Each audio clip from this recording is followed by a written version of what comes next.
الرحمن الرحيم مالك يوم الدين إياك نعبد وإياك نستعين اهدنا الصراط المستقيم صراط الذين أنعمت عليهم غير المغضوب عليهم ولا الضالين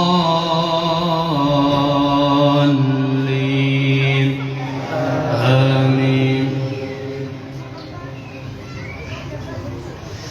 يا بني إسرائيل اذكروا نعمتي التي أنعمت عليكم وأني فضلتكم على العالمين واتقوا يوما لا تجزي نفس عن نفس شيئا ولا يقبل منها عدل ولا تنفعها شفاعة ولا هم ينصرون.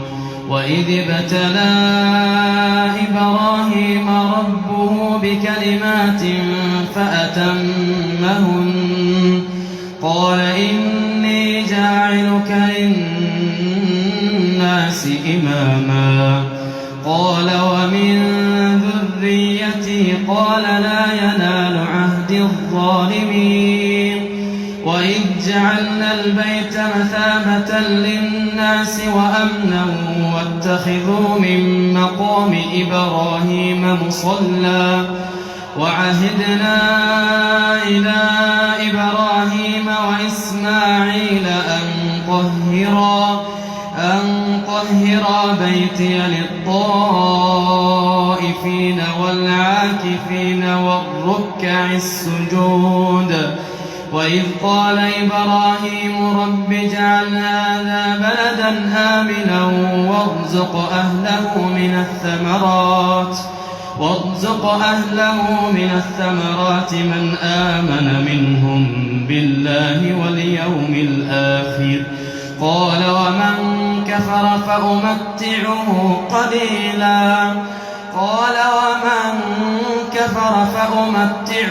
قليلا ثم أضطره إلى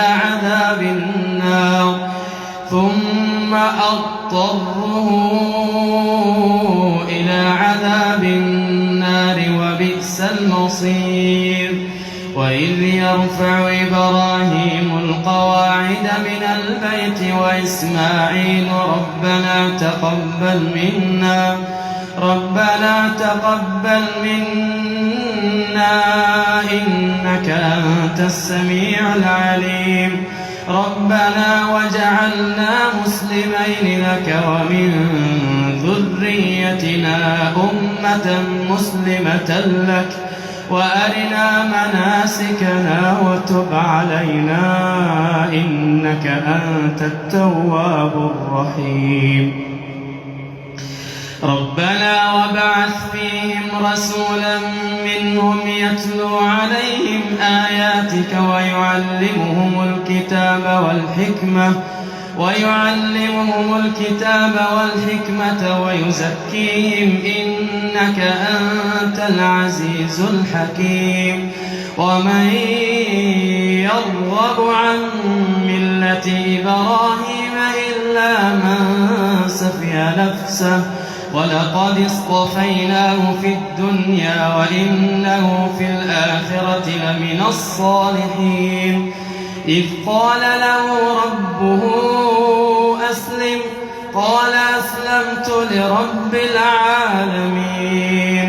ووصى بها إبراهيم بنيه ويعقوب يا بني إن الله اصطفى لكم الدين فلا تموتن إلا وأنتم مسلمون.